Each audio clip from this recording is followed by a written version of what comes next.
അവനൊക്കെ ചേർന്ന് അഖിലയോട് ഇങ്ങനെ ഒരു ഫംഗ്ഷൻ നടത്തണമെന്ന് പറഞ്ഞതിന്റെ പിന്നിൽ എന്തെങ്കിലും കള്ളക്കളി ഉണ്ടാവുമെന്ന് ഞാൻ അപ്പോഴേ പറഞ്ഞതാ. പക്ഷേ അത് അടുക്കളക്കാരിയുമായി ചേർന്ന ആൽബം പിടിക്കലാണെന്ന് കരുതിയില്ല. അതെ ഗംഗ, ഇത് ആനന്ദേട്ടനും കല്യാണിയും കൂടി പ്ലാൻ ചെയ്തതാ, നിന്നെ മനഃപൂർവ്വം നാണം കെടുത്താൻ. ഇത് അവരുടെ റിസപ്ഷൻ ആണെന്ന് പറഞ്ഞത് ഞാൻ ആന്റിയോട് പറഞ്ഞതല്ലേ? നീ പറഞ്ഞെങ്കിലും ഞാനത് അത്രയ്ക്ക് അങ്ങ് പ്രതീക്ഷിച്ചില്ല. അവൾ അവനോട് ഒട്ടിച്ചേർന്ന് നിന്നത് കണ്ടില്ലേ? ആ ബ്ലാക്ക് മെയിലർ ഫോൺ ചെയ്തോണ്ടല്ലേ ആന്റി, അല്ലെങ്കിൽ ഞാൻ ആനന്ദിന്റെ അരികിൽ തന്നെ നിൽക്കുമായിരുന്നു. അത് തന്നെയാ ഗംഗ ഞാൻ ഉറപ്പിച്ച് പറയുന്നത്. ആ അജ്ഞാതനായ ബ്ലാക്ക് മെയിലറുടെ പിന്നില് ആനന്ദ് തന്നെ ആയിരിക്കും. എനിക്കും അങ്ങനെ ഒരു സംശയം ഇല്ലാതെയില്ല. ഏതായാലും ആനന്ദ് ഫോട്ടോ കാണിച്ച് നിന്നെ വെല്ലുവിളിച്ചല്ലോ. ഇപ്പൊ നിന്റെ മനസമാധാനം നഷ്ടപ്പെട്ടതുപോലെ അവന്റെ മനസമാധാനവും നഷ്ടപ്പെടണം.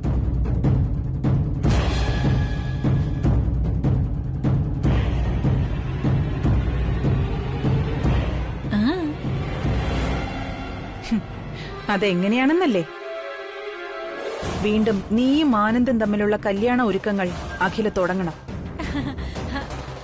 അയ്യോ, ഐഡിയ സൂപ്പർ. പക്ഷേ അഖിലാണ്ടി കല്യാണക്കാരി മറന്ന ലക്ഷണമാ.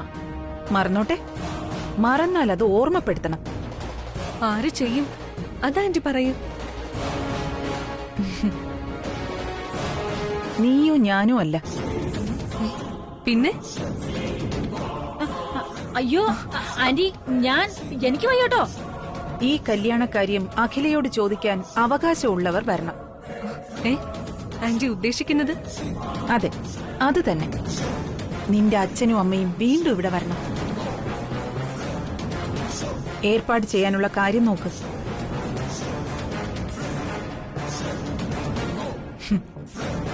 അവര് വന്ന് ചോദിക്കട്ടെ. അവരുടെ ചോദ്യത്തിന് വ്യക്തമായ മറുപടി അഖില കൊടുത്തേ പറ്റൂ.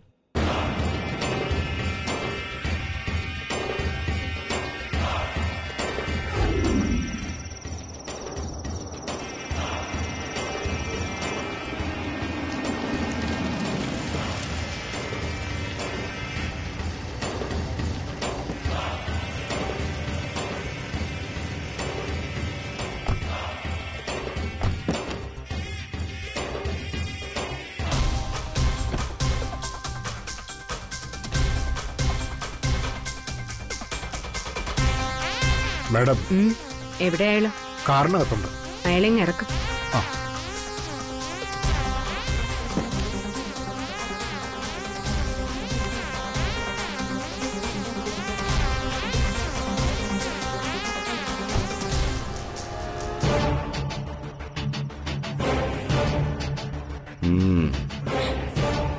എന്തു പറ്റി ഡിറ്റക്റ്റീവ്? ഇവര് നല്ലതുപോലെ നോക്കുന്നില്ലേ? അല്ല, കുറച്ച് നാളുകൊണ്ട് ഇതല്ലേ അവസ്ഥ. പട്ടിണിക്കൊന്നും ഇടുന്നില്ലല്ലോ എന്ന് ചോദിച്ചത്. എന്തിനാ ഒരു ചെറിയ പെൺഡ്രൈവിന് വേണ്ടി ഇങ്ങനെ ഇവിടെ കിടന്ന് പെടാപ്പാട് പെടുന്നത്? ചിന്തിക്ക, നല്ലതുപോലെ ചിന്തിക്ക. ചിന്തിച്ച ശേഷം ഗംഗയെക്കുറിച്ചുള്ള തെളിവുകൾ ശേഖരിച്ചു വെച്ചിരിക്കുന്ന ആ പെൺഡ്രൈവ് തന്നിട്ട് നിങ്ങൾ ഇങ്ങ് രക്ഷപ്പെടാൻ നോക്ക്. നീ എന്തൊക്കെ ചെയ്താലും എന്റെ കയ്യിൽ നിന്ന് ആ പെൻഡ്രൈവ് കിട്ടുമെന്ന് നീ സ്വപ്നത്തിൽ പോലും വിചാരിക്കണ്ട. എന്നെ രക്ഷപ്പെടുത്താൻ അധികം വൈകാതെ ആനന്ദെത്തുമെന്ന് എനിക്ക് നല്ല ഉറപ്പാ. കൊള്ളാം, വിശ്വാസം കൊള്ളാം. പക്ഷേ ആനന്ദ് നിന്നെ തേടി വരുന്നത് വരെ ഞാൻ നിന്നെ സൂക്ഷിച്ചാലല്ലേ? കൊള്ളാം ഡിറ്റക്റ്റീവ്. നിന്റെ വാക്കുകളിലെ ധൈര്യവും വിശ്വാസവും ഒന്നും ഈ കണ്ണുകളിൽ കാണുന്നില്ലല്ലോ. മരണത്തെ അത്രയ്ക്ക് ഭയമാണോ നിനക്ക്? ഗംഗയെ സംബന്ധിക്കുന്ന രേഖകൾ എന്റെ കയ്യിലുള്ളിടത്തോളം കാലം നീ അത്ര നിസ്സാരമായി എന്നെ കൊന്നുകളയില്ലെന്ന് എനിക്കറിയാം. ഗുഡ്. പോലീസ് ബുദ്ധി നഷ്ടപ്പെട്ടിട്ടില്ല. ഓ, ഇപ്പോഴും പണി ഡിറ്റക്റ്റീവിന്റെ തന്നെ ആണല്ലോ. ദേ, അവസാനമായിട്ട് ചോദിക്കാം, ആ പെൻഡ്രൈവ് തരുന്നുണ്ടോ ഇല്ലയോ? നോ. നെവർ. നീ ഇനി എങ്ങനെയൊക്കെ ചോദിച്ചാലും ആ പെൻഡ്രൈവ് കിട്ടാൻ പോകുന്നില്ല. നിന്റെ ആ പ്രതീക്ഷ കളഞ്ഞേക്ക്. അപ്പൊ ഇനി താമസിപ്പിക്കണ്ട, ഇങ്ങെടുത്തേക്ക്. ആ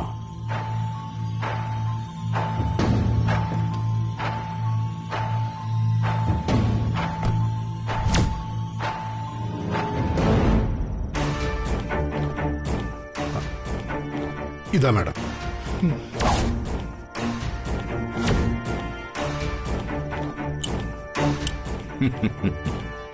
എന്നെ മയക്കി എന്നിൽ നിന്നും സത്യം അറിയാനാണോ? അത് വെറും വ്യാമോഹം മാത്രമാ പ്രിയങ്ക വർമ്മ. ഒരു മയക്കത്തിലും ഈ നാവ് പറയില്ല എന്ന് തീരുമാനിച്ചത് പറയില്ല. അറിയാം, നിന്നെ പോലെ ജീവൻ പണയം വെച്ച് വാക്കു പാലിക്കാൻ നടക്കുന്നവന്മാര് അങ്ങനെ ഒന്നും വിട്ടു പറയില്ലെന്ന് എനിക്കറിയാം. ഇത് നിന്റെ കയ്യിൽ നിന്ന് സത്യം പിടിച്ചെടുക്കാനുള്ള ഇഞ്ചക്ഷൻ അല്ല. ഇനി നീ സത്യം പറയാതിരിക്കാനുള്ള ഇഞ്ചക്ഷന്.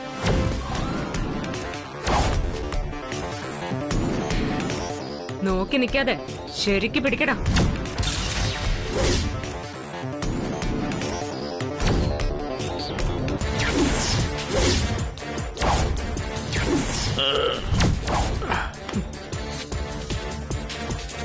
ഞാൻ ഇപ്പൊ വെച്ച ഇഞ്ചക്ഷൻ പരലോകത്തേക്ക് പറഞ്ഞയക്കാനുള്ളതല്ല. നിന്റെ ഓർമ്മകളെ എന്നേക്കുമായി മറച്ചു വെക്കാൻ ഉള്ളതാ. എനിക്ക് പ്രയോജനമില്ലാത്ത നിന്നെ ഇങ്ങനെ സംരക്ഷിക്കാൻ അത്ര മൂളയില്ലാത്തവളല്ല ഈ പ്രിയങ്ക. അതുകൊണ്ടാ ഡിസ്പോസ് ചെയ്യാന്ന് വിചാരിച്ചത്.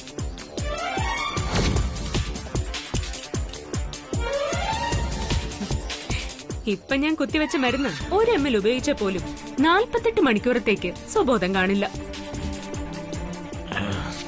നിനക്ക് കുത്തിവെച്ചതേ 5 ml. ഇതിൽ നിന്നും നീ തിരിച്ചു വരുമ്പോഴേക്കും നിന്റെ ഓർമ്മയുടെ പെട്ടകം കാലിയായിരിക്കും.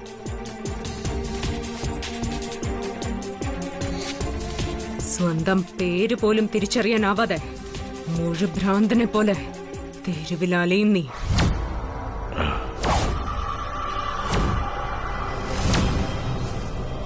ഇനി നീ എന്റെ കസ്റ്റഡിയിൽ ഇരുന്നിട്ട് എനിക്ക് ഒരു പ്രയോജനവും ഇല്ല.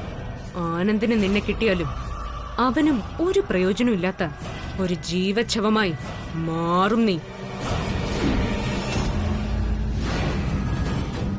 എടുത്തോണ്ട് പോയി കളയടാ ഇവനെ. വാഹനങ്ങളിൽ ചീറിപ്പാഞ്ഞു വരുന്ന നഗരമധ്യത്തിലാകുമ്പോ ഇവന്റെ ചതഞ്ഞരഞ്ഞ രൂപം കണ്ട് ആസ്വദിക്കാം. കൊണ്ട് പോടാ ഇവനെ.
എന്നാലും നീ കല്യാണിയുടെ കവളിൽ കൈവയ്ക്കുന്നത് കണ്ടിട്ടും അഖിലാന്റി ഒന്നും പറഞ്ഞില്ലല്ലോ. എനിക്ക് അത്ഭുതം തോന്നുന്നു. എനിക്കും അത് അത്ഭുതം തോന്നുന്നു. ആ നിമിഷം മുതൽ ഞാനും അത് തന്നെയാണ് ചിന്തിക്കുന്നത്. ചില നേരങ്ങളിൽ എനിക്ക് അമ്മയെ പിടികിട്ടുന്നതേയില്ല.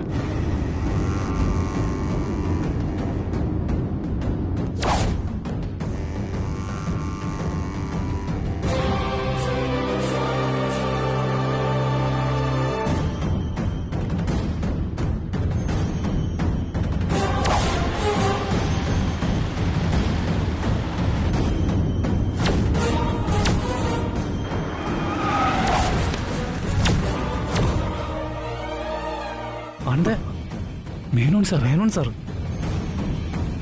പ്രിയങ്കയുടെ കയ്യിൽ നിന്ന് രക്ഷപ്പെട്ടതാ. വാ.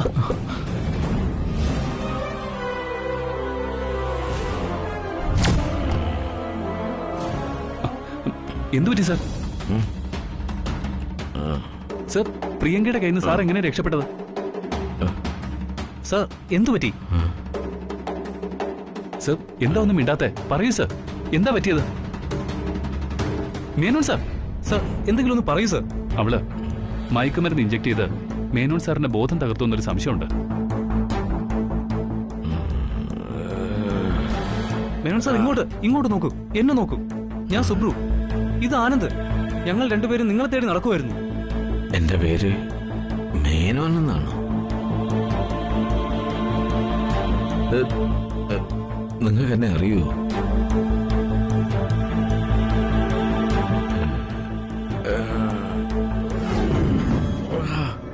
ആനന്ദ്, എന്താ ഇദ്ദേഹം പറയുന്നത്? നീ പറഞ്ഞ പോലെ ഇദ്ദേഹത്തിന് സ്വഭാവം ഇല്ലാന്ന് തോന്നുന്നു. ഞങ്ങൾ നിങ്ങൾക്ക് മനസ്സിലായില്ലേ? ഞാൻ ആനന്ദ് കൃഷ്ണൻ, തൃച്ചംബരത്തെ ആനന്ദ് കൃഷ്ണൻ. സർ, എന്താ സാർ, എന്തു പറ്റി? സുബ്രു, നമുക്ക് എത്രയും പെട്ടെന്ന് മേനോൻ സാറിനെ ഹോസ്പിറ്റലിൽ എത്തിക്കണം. വാ. ശരി, വാ.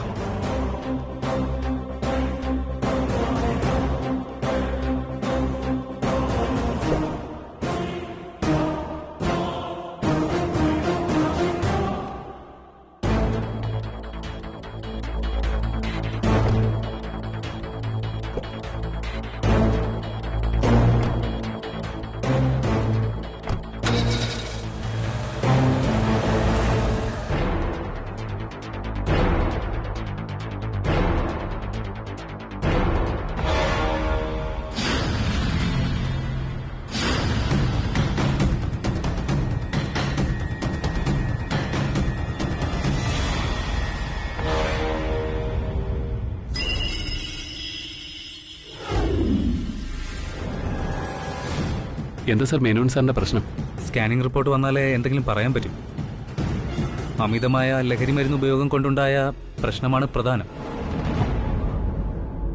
കൂടാതെ തലയ്ക്ക് അന്ന് ആക്സിഡന്റിനേറ്റ ക്ഷതം പൂർണ്ണമായി മാറിയിട്ടില്ല. ആരോ ഇദ്ദേഹത്തെ നന്നായി ഉപദ്രവിച്ചിട്ടുണ്ട്.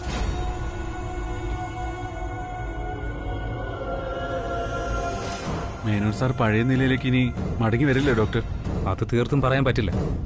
ചിലപ്പോ 1 മാസമാകാം, 6 മാസമാകാം, ചിലപ്പോ വർഷങ്ങൾ വരെ എടുക്കാം. തലയിലെ ഞരമ്പുകൾക്കെല്ലാം പ്രശ്നമുണ്ട്. ഇനി ചിലപ്പോ മിറാക്കിൾ സംഭവിച്ചു കൂടായികയില്ല. എല്ലാം ദൈവത്തിന്റെ കയ്യിലാണ്. ഡോക്ടർ, ഞാൻ എന്ത് വേണമെന്ന് ഡോക്ടർ പറഞ്ഞാൽ മതി. എനിക്ക് മേനോൻ സാറിനെ പഴയ നിലയിൽ തന്നെ കിട്ടണം. സാറിനെ നേരത്തെ ചികിത്സിച്ച ഡോക്ടർ ആയതുകൊണ്ട് ഇങ്ങോട്ട് തന്നെ കൊണ്ടുവന്നത്. ആവുന്നതൊക്കെ ഞാൻ ചെയ്യാം മിസ്റ്റർ ആനന്ദ്. ഇദ്ദേഹത്തെ എത്രയും പെട്ടെന്ന് സാധാരണ നിലയിലേക്ക് കൊണ്ടുവരാൻ ഞാൻ ശ്രമിക്കാം.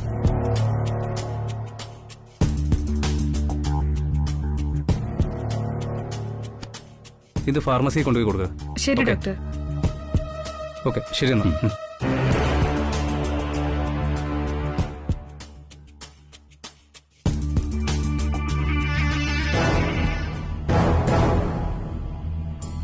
പോവാം.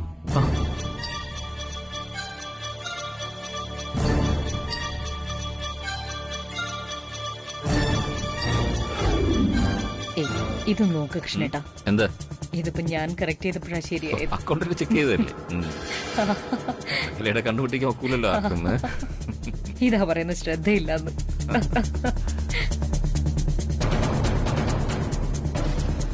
ഇപ്പൊ കറക്റ്റ് അല്ലേ? ഇത് നോക്ക്. എന്തെങ്കിലും വന്ന് സംസാരിക്കണോന്ന് വെച്ചാ പ്രതിഷ്ഠ എപ്പോഴും മുന്നിൽ കാണുമല്ലോ.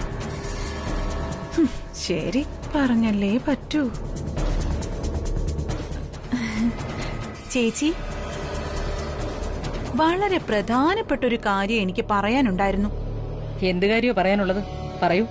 അതായത് ഞാൻ എപ്പോഴും ഇങ്ങനെ ചില കാര്യങ്ങൾ വന്ന് പറയുന്നത് നമ്മുടെ തൃച്ചംബരത്തിന്റെ ഒരു പാരമ്പര്യവും അന്തസ്സും ഒക്കെ കാറ്റിൽ പറക്കരുത് എന്ന വിചാരം ഉള്ളതുകൊണ്ടാ. ഇവൾ കരുതിക്കുട്ടി അഖിലയുടെ മനസ്സിനെ കുഴപ്പത്തിലാക്കാൻ തന്നെയാ വീണ്ടും വന്നിരിക്കുന്നത്. ഇതിപ്പോ പറഞ്ഞു പറഞ്ഞ് എനിക്ക് തന്നെ നാണക്കേട് തോന്നി തുടങ്ങി. എന്നാലും പറയാതിരിക്കാൻ തരയില്ലല്ലോ. കൂടുതൽ മുഖവരയുടെ ആവശ്യമില്ല. നീ കാര്യം പറയും. ആ ചേച്ചി, നമ്മുടെ ആനന്ദ് കല്യാണിയെ വീൽ ചെയറിലിരുത്തി തള്ളിക്കൊണ്ടു വന്നപ്പോ ഞാൻ ആകെ തകർന്നു പോയി. അയ്യോ, ഞാൻ അതിനുശേഷം ഇപ്പൊ വരെ ഒരുപോലെ കണ്ണടച്ചിട്ടില്ല. കണ്ണടച്ച തൃച്ചംബരത്തിന്റെ മാനം തകർന്നു വീഴുന്ന ദുസ്വപ്നങ്ങളാ ചേച്ചി.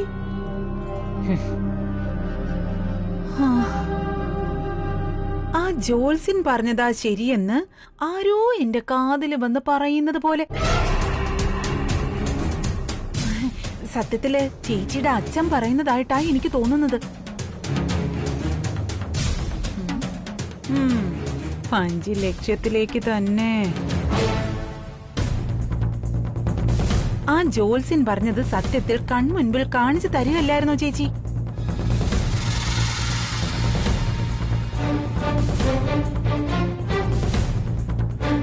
അല്ലെങ്കിൽ ആനന്ദ് കല്യാണിയും വീൽ ചെയറിൽ വെച്ച് ചേച്ചിയുടെ മുമ്പിലേക്ക് തള്ളിക്കൊണ്ടുവരേണ്ട കാര്യം ഉണ്ടായിരുന്നോ? അല്ലെങ്കിൽ ചേച്ചി തന്നെ ഒന്ന് ആലോചിച്ച് നോക്കിയേ. ജോത്സ്യം പറഞ്ഞത് ചേച്ചി തലനാരിഴയ്ക്ക് രക്ഷപ്പെടുമെന്നായിരുന്നെങ്കിൽ ആനന്ദിന്റെയും കല്യാണിയുടെയും ജാതക കാര്യവും ആ ജോത്സ്യൻ പറഞ്ഞത് ശരിയായിരിക്കില്ലേ? കൃത്യം 8:30 ഇവിടെ എന്തോ സംഭവിക്കുമെന്നായിരുന്നല്ലോ അയാളുടെ പ്രവചനം. ഫലത്തിൽ അങ്ങനെ ഒരു സംഭവം ഇവിടെ ഉണ്ടായില്ല. പിന്നെ ആ ലാമ്പ് ചേച്ചിയുടെ തലയ്ക്ക് നേരെയല്ലേ വന്നത്? ആ ജോൽസിൻ എഴുതിയത് ഒരു പക്ഷേ അതായിരുന്നെങ്കിലോ?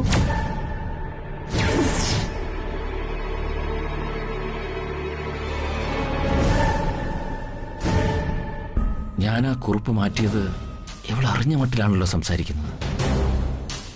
ഞാൻ ഈ പറഞ്ഞത് ചേച്ചി ഒന്നുകൂടി ഒന്ന് ഓർത്തു നോക്കിയേ. സത്യമല്ലേ?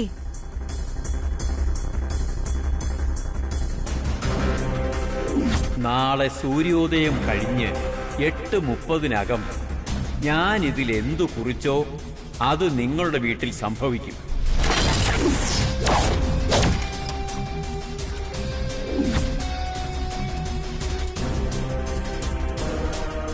അങ്ങനെയെങ്കിൽ ആ ജോൽസൻ എഴുതി തന്ന കുറിപ്പ് ഇവിടെ ആരോ മാറ്റിയതാകാനാണ് സാധ്യത.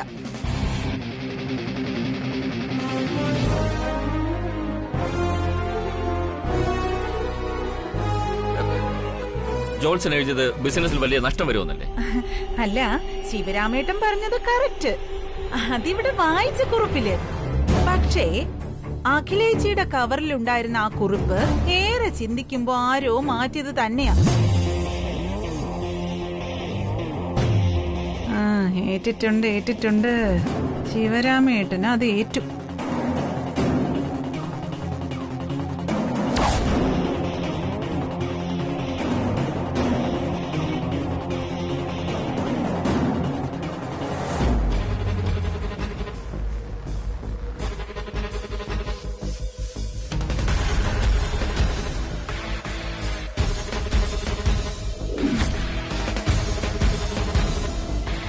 ചേച്ചി, ആ ജോൽസൻ പറഞ്ഞ ആപത്ത് ഇവിടെ ഉണ്ടായില്ലേ? അപ്പൊ അയാള് കള്ളനല്ലല്ലോ.